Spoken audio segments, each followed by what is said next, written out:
खुशियों का खाता, पति पत्नी के लिए प्रेरणादायक कहानी। 1 साल की डेटिंग के बाद आखिरकार आज उसकी शादी हो ही गई। अंजलि आज बहुत ज़्यादा खुश थी। उसकी नई जिंदगी की शुरुआत थी आज। शादी की सारी रस्में खत्म हो गई थी और अंत में एक वेडिंग पार्टी ऑर्गेनाइज की गई थी। शादी के कीमती से कीमती तोहफे उन्हें मिले थे, लेकिन माँ ने कुछ अलग ही तोहफा अंजलि को दिया था। माँ ने अंजलि को एक नई बैंक की पासबुक दी और कहा, बेटी यह सेविंग अकाउंट मैंने तुम्हारे नाम पर खोला है और इसमें 1 लाख जमा कर दिए हैं।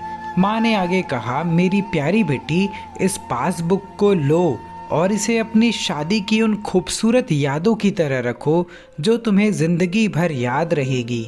जब जब कुछ अच्छा और यादगार तुम्हारी ज़िंदगी में घटे तो उसमें कुछ रकम जमा कर दिया करना, और यह रकम किस कारण से जमा कर रही हो वह ज़रूर मेंशन करना। जितनी ज़्यादा खुशी का दिन होगा उतने ज़्यादा पैसे तुम इसमें जमा कर सकती हो। पहली राशि मैंने तुम्हारे लिए जमा कर दी है, अब इसे आगे तुम अपने पति के साथ बढ़ाना, और जब कई साल बाद तुम इसे देखोगे तो तुम्हें पता चलेगा कि तुमने अपने जीवन में एक दूसरे के साथ कितने खुशी के पल साथ में जिए हैं। अंजलि ने बाद में यह बात अपने पति को भी बताई। दोनों को ही यह सुझाव बड़ा ही पसंद आया और अब वह दोनों ही उस वक्त का इंतजार करने लगे जब इस खाते में कुछ पैसे जमा करा पाएं। महीनों बाद उनकी पासबुक कुछ इस तरह से दिखने लगी। 19 जनवरी 10,000 शादी के बाद पति का पहला बर्थडे मनाया। 27 फरवरी 20,000 पत्नी को नौकरी मिली। 25 मई 20,000 वेकेशन शिमला में। 3 जून 50,000 पत्नी प्रेग्नेंट हुई। 22 जुलाई 40,000 पति को प्रमोशन मिला और ये सिलसिला आगे बढ़ता रहा। पर जैसे जैसे समय बीतने लगा, साल बढ़ने लगे, दोनों में झगड़े होने लगे। छोटी छोटी बातों पर वे अक्सर एक दूसरे के साथ बहस करते, कभी कभी बिना बात के ही झगड़ा करने लगते। धीरे धीरे दोनों के बीच बातें बंद हो गई। वह दोनों ही अब अपने शादी के फैसले पर पछताने लगे। दोनों को ही ऐसा लगने लगा कि उन्होंने दुनिया के सबसे घटिया इंसान से शादी की है। शायद उनके बीच का वह प्यार कहीं गुम हो गया जो पहले था। एक दिन अंजलि ने अपनी माँ से बात की, माँ अब हम साथ नहीं रह सकते। हम दोनों ने ही यह फैसला लिया है कि अब हम तलाक लेकर अलग हो जाएं। मुझे समझ में नहीं आ रहा कि मैंने ऐसे इंसान के साथ शादी करने का फैसला कैसे लिया था। उसकी माँ ने कहा, बिल्कुल, इसमें कोई बड़ी बात नहीं है। तुम वही करो जो तुम्हारा दिल कहता है।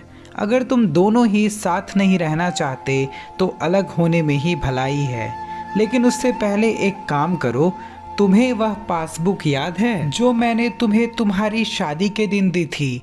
सबसे पहले उस खाते में जमा सारे पैसे निकालो और उन्हें खर्च कर डालो। तुम्हें ऐसी कमजोर शादी का कोई भी रिकॉर्ड नहीं रखना चाहिए। अंजलि अपने माँ की बात से सहमत थी, इसलिए वह वहाँ से सीधे बैंक चली गई और बैंक में लाइन में लग गई ताकि उसे अकाउंट को बंद करवा सके। जब वह लाइन में खड़े होकर इंतजार कर रही थी तब उसने एक नज़र उस पासबुक के अंदर लिखे रिकॉर्ड पर डाली।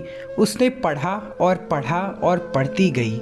वह सारी खुशियाँ, आनंद के पल जो उसने अपने पति के साथ जिए थे, सब उसकी आंखों के सामने आ गए और उसकी आंखों में आंसू आ गए। वह तुरंत वहां से निकलकर अपने घर पहुंची। अंजलि ने घर पहुंचकर सबसे पहले वह पासबुक अपने पति के हाथों में रखी और बोली कि तलाक लेने से पहले इस खाते में जमा सारे पैसे खर्च कर दो और इस खाते को बंद कर दो। अगले दिन पति बैंक गया और खाता बंद कराने के लिए लाइन में लगा। जब वह लाइन में अपना नंबर आने का इंतज़ार कर रहा था, उसने एक नज़र उस पासबुक पर डाली। उसने पासबुक के अंदर लिखे रिकॉर्ड्स को पढ़ा और पढ़ते ही गया। भूतकाल में अपनी पत्नी के संग जिए वह खुशियों के पल, वह सुंदर यादें, प्यार के पल उसके नज़रों के सामने किसी मूवी की तरह चलने लगे। थोड़ी देर बाद वह भी बैंक से निकला और सीधे घर पहुंचा। घर पहुंचकर पासबुक उसने अंजलि के हाथ में रख दी। अंजलि ने जब उस पासबुक को खोलकर देखा, उसमें एक नई एंट्री 10 लाख रुपए की थी और उसके कारण के रूप में लिखा था, यह वह दिन है जब मुझे यह एहसास हुआ कि मैं तुमसे कितना प्यार करता हूँ और यह भी कि तुमने मेरी ज़िंदगी में कितनी खुशियाँ लाई हैं। वह दोनों एक दूसरे के गले लगकर खूब रोए और उन्होंने उस पासबुक को संभाल कर तिजोरी में रख दी। दोस्तों, ज़िंदगी में गिरना कोई बड़ी बात नहीं है। जब आप किसी भी कारण गिरते हो तो आपको हमेशा कहाँ गिरे हो, उससे ज़्यादा गिरने से पहले आप कहाँ थे, वह याद रखना चाहिए। गलतियों को सुधार कर आगे बढ़ने का नाम ही तो ज़िंदगी है। सो गाइज, अगर आपको भी आपके पार्टनर में बहुत ज़्यादा कमियां नज़र आती हैं तो उन कमियों को हटा के आप उन खुशियों पे ध्यान दें जब वो आपके साथ थे, तब आप कैसा फील करते थे।